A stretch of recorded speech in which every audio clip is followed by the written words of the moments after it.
बिस्मिल्लाहिर्रहमानिर्रहीम। आज हम आपको खांसी का मुफ्त का इलाज बताएंगे।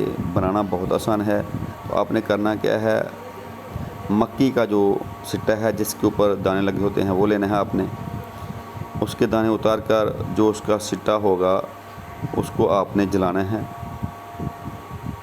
ये आपको आजकल हमारे रोडों पे अक्सर हमारे पठान भाई जो हैं वो इसको भूनते हैं चल्ली को, तो वहाँ से आप लाकर ऊपर वाले दाने आप खुद खा लें। जो उसका सिट्टा होगा नीचे जिसके ऊपर दाने नहीं होते उसको आपने जला लेना है। अच्छे तरीके से जलाकर उसको आपने बारीक पीस कर उसका पाउडर बना लें, कपड़ छान कर लें। उसके बराबर की आपने उसके अंदर चीनी शामिल करनी है। आपने इसको मिक्स करने के बाद आपने 3 माशा खुराक कम से कम 2 से 3 चुटकी सुबह शाम ताज़ा पानी से आप इसको इस्तेमाल करें नहार मुँह।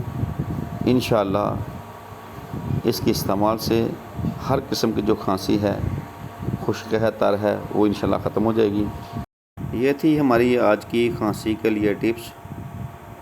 उम्मीद है कि आपको पसंद आई होगी। अब दीजिए इजाज़त। अल्लाह ताला हम सबको अपनी फ़िज़्मान में रखे। अस्सलाम वालेकुम व रहमतुल्लाहि व बरकातहू।